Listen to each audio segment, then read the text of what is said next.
comprendre mieux cette notion de justice sociale, qui a eu plusieurs facettes, effectivement, la première facette, la première dimension, celle qui vient immédiatement à l'esprit, c'est comment, dans une société donnée, vont être répartis les fruits du travail, les richesses et les biens. Cette question pourrait se poser à l'échelle internationale, et on a tenté de la poser à l'échelle internationale, puisque c'était l'une des ambitions, après la Seconde Guerre mondiale, de penser un ordre international qui fasse qu'il y ait une solidarité entre pays riches et pauvres, et de faire en sorte que les pays pauvres sortent de la pauvreté, pour établir une solidarité entre les nations. Alors, ce projet ayant plus ou moins échoué, la question a été focalisée dans les enceintes nationales. C'est-à-dire que le projet de justice sociale porté par les textes de la fin de la guerre, c'est essentiellement dans les cadres nationaux qu'il s'est déployé, et avec un succès remarquable. Si on prend les constitutions autour de la Terre, si on fait du droit constitutionnel comparé, presque dans toutes, on trouve l'objectif de justice sociale, soit explicitement, soit implicitement. L'un des rôles, l'une des missions attribuées aux États, c'est d'assurer la justice sociale sur leur territoire. Cette fonction, je pense que tout le monde peut la comprendre, mais on perçoit aussi à quel point elle semble être sortie de l'agenda contemporain. Si je me disais je veux gouverner la France au regard de ce principe de justice, je serais amené à me poser des questions du genre suivant. Eh bien, voilà ce que gagne une infirmière dans un service d'urgence, voilà les services qu'elle rend, voilà ce que gagne un trader. Il y a un écart abyssal. Est-ce que cet écart paraît pertinent? S'il ne paraît pas pertinent, comment je réduis cet écart? Donc, si vous pensez l'action politique sous l'égide du principe de justice, vous êtes amené à vous poser ce genre de questions. Si vous le pensez sous l'égide de l'efficacité, vous vous dites « Ah, mais il faut que le trader gagne beaucoup, il faut même que j'en fasse venir de Londres parce que l'argent ensuite va ruisseler jusque sur l'infirmière qui sera détrempée de richesse à son tour. » Et donc là, vous n'allez plus du tout envisager le maintien d'un niveau raisonnable d'écart des revenus comme un objectif de politique.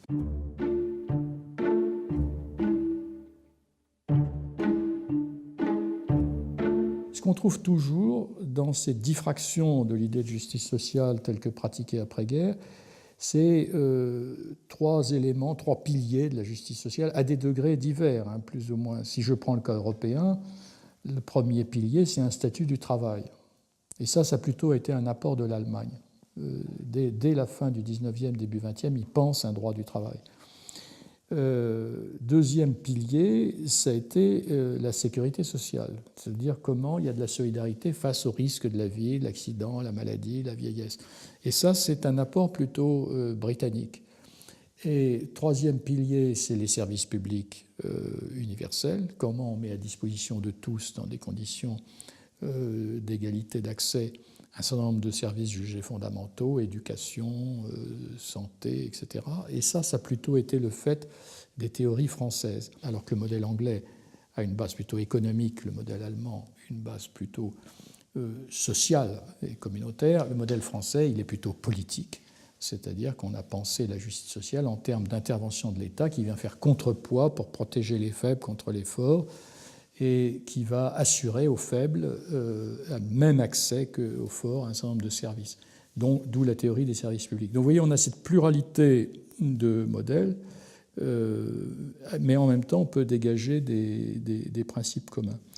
Et cette architecture qui aujourd'hui a été mise sous pression depuis maintenant une vingtaine d'années et démantelée petit à petit. Le processus de démantèlement est encore en cours en France sous nos yeux, démantèlement des services publics, passage au privé de segments entiers de la protection sociale, tentative de privatiser les retraites, abandon du petit risque médical au secteur du marché de l'assurance.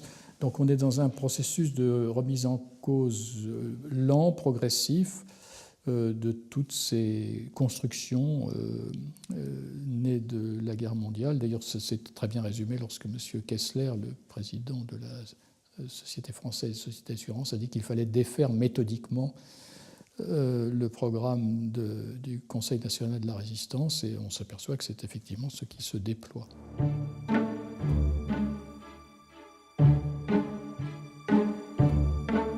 C'est une question là aussi dont on peut considérer qu'elle se pose en toute société. Ce n'est pas seulement d'avoir des biens, mais d'avoir une place reconnue, légitime dans la société.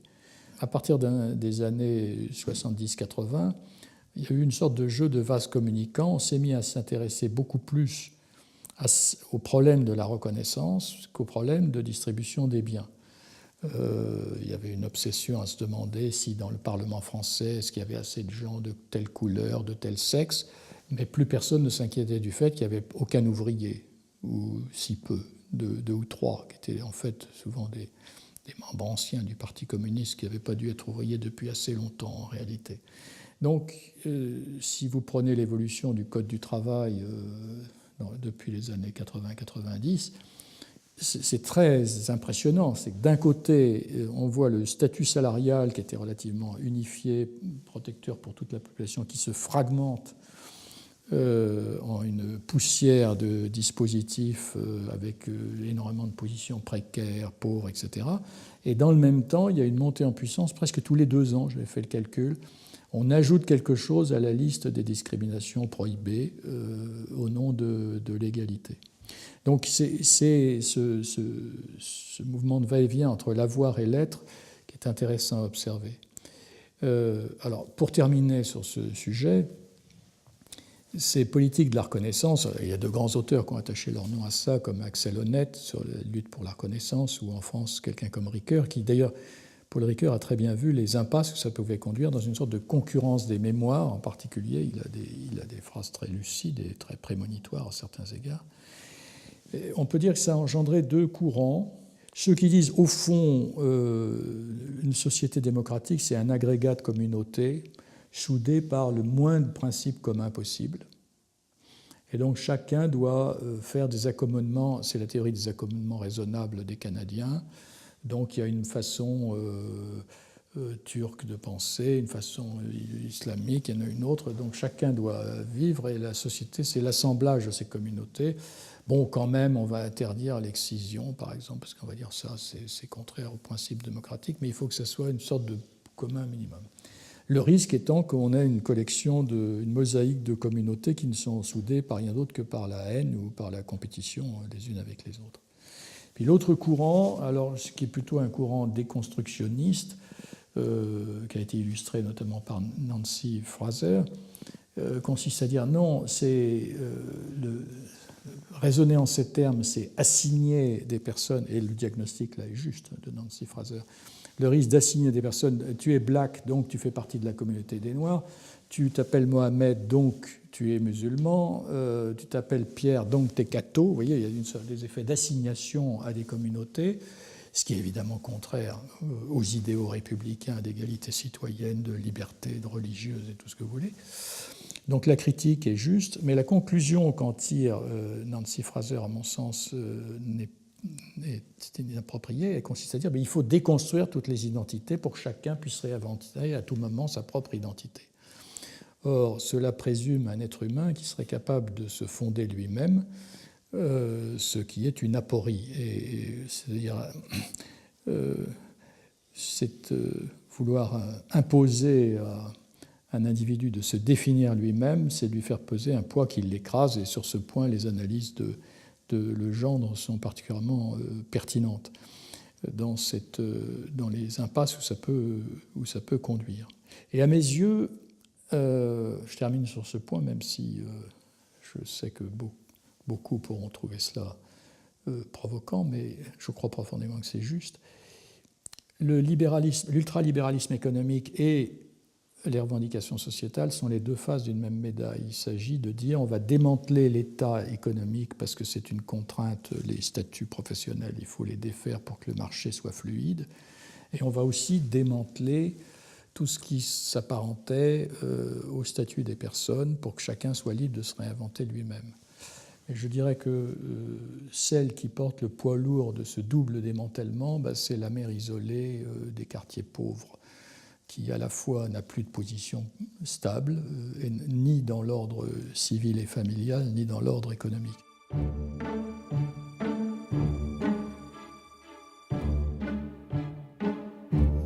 Dans les représentations dominantes aujourd'hui de la justice sociale, on parle de la répartition des biens, des inégalités de richesse, on parle des revendications communautaires, des reconnaissances, on parle très peu de la question de la réalisation de soi dans et par le travail. Alors, le refoulement de cette dimension, nous l'avons hérité de la période de la seconde révolution industrielle, lorsque s'installe le taylorisme, c'est-à-dire qu'on transpose en temps de paix les techniques de gestion des êtres humains qui ont été expérimentées pendant la Première Guerre mondiale en temps de guerre. Et on assigne au nom de la rationalité technique à chacun une position en lui disant qu'il n'a pas à penser, que ça a été déjà pensé pour lui. Et un certain nombre de personnes, au premier rang desquelles en France Simone Veil, disent « mais la première injustice, c'est de condamner des gens pendant leur vie entière à besogner sur des tâches où ils ne peuvent rien mettre d'eux-mêmes, où ils sont traités sur le mode de purs objets, de mécanismes, comme les artistes comme Fritz Lang ou Chaplin ont su le montrer de façon géniale. C'est ça la première des injustices. Et elle dit le reste, ce qu'elle appelle les questions de sous, c'est-à-dire le montant des salaires, même les questions de temps de travail, c'est important, certes, mais la première injustice, elle est de concevoir des organisations de travail qui privent l'être humain de la capacité d'exprimer son intelligence. Le seul texte international qui approche cette question, c'est la Déclaration de Philadelphie, lorsqu'elle dit il faut donner à tout travailleur la possibilité de montrer son savoir-faire dans des tâches qui sont utiles à l'intérêt commun. Je ne sais pas la citation exacte, mais c'est ça l'idée. Les deux éléments de cette juste division du travail. Un travail est juste si elle vous donne la possibilité d'exprimer le meilleur de votre talent. Et le deuxième aspect de cette juste division du travail, c'est que ce travail doit avoir une utilité pour les autres. Et si vous prenez ça au sérieux, ça vous amène à la question de la démocratie économique. Chacun a une place où il est utile et il a un mot à dire sur le sens de ce qu'il fait. Donc le contenu même du travail est réinséré dans la réflexion, là où jusqu'à présent on a raisonné essentiellement sur les relations de travail, mais pas sur son contenu et son sens.